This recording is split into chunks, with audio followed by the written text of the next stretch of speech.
Hello, I'm Roger Johnson, a presenter on BBC Northwest Tonight, and I'm very proud to say a patron of Willowbrook Hospice. And it is my great honour to provide the brief commentary for this video to mark the hospice's 20th anniversary.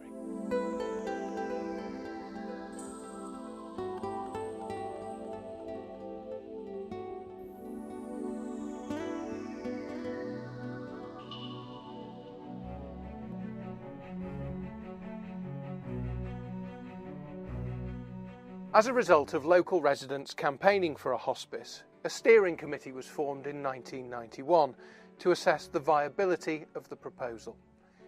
Chaired by Lady Kirsty Pilkington, the committee met regularly with officials from the Community Health Council.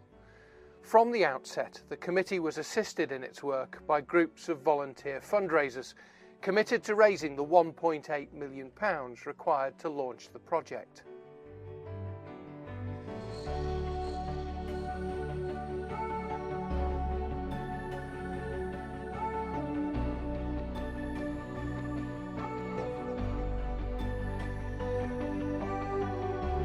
It's clear that the imagination, enterprise and sheer enthusiasm of the fundraisers knew no bounds.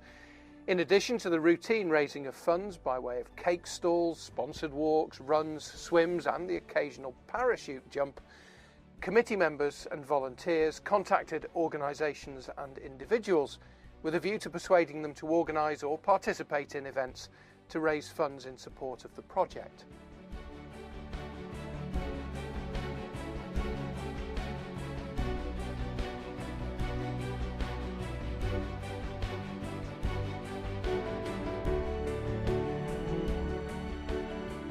With the appointment of a salaried director of fundraising in 1994, the prospect of a local hospice moved even closer to realisation. Support from the local communities was tremendous, and it's no surprise that within a relatively short period of time, a charity shop had been opened and a hospice lottery organised.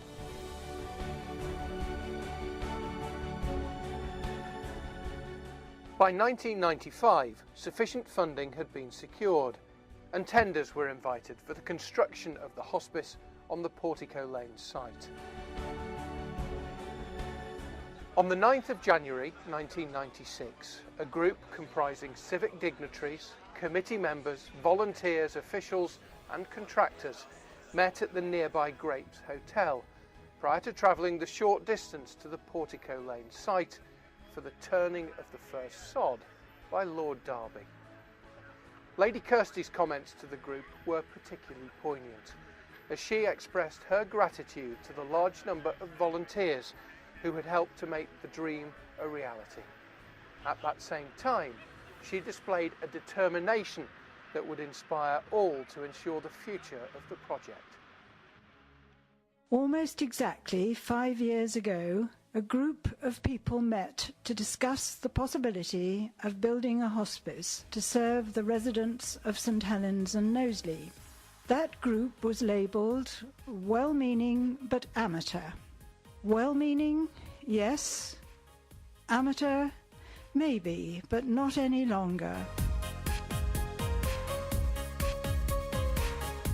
Despite it being a cold January morning, nothing could hide the sheer joy of those present at the realisation that the hospice was actually about to be built.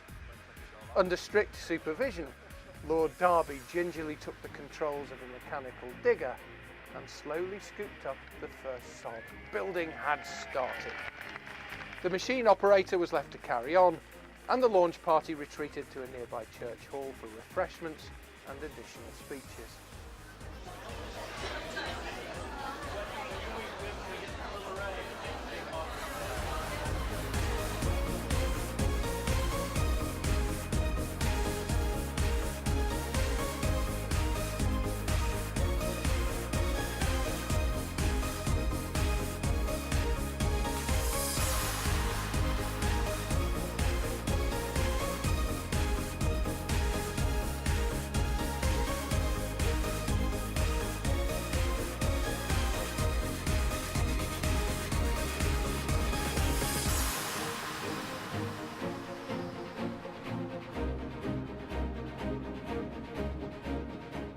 On completion, equipping and staffing, the St Helens and Knowsley Hospice opened its day therapy unit to patients in 1997, whilst the first inpatient was admitted in July of the following year. Her Royal Highness Princess Alexandra was invited to officially open the hospice, now renamed Willowbrook Hospice, in 1999. As you can see, this was another happy occasion, shared by volunteers and staff alike.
Princess Alexandra would return again in 2010, this time to officially open the Cedarwood Centre.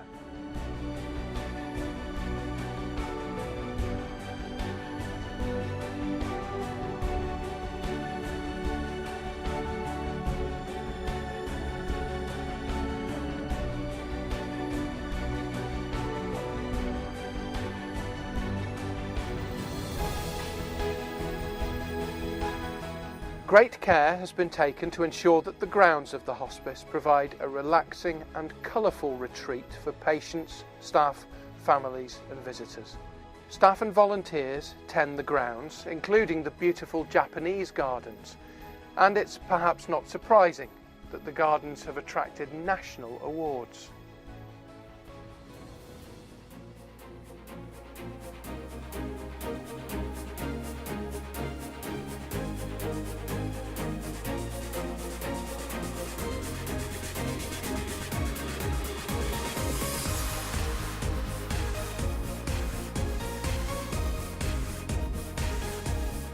Needing to raise more than £4 million each year, fundraising remains a key component of the Willowbrook project.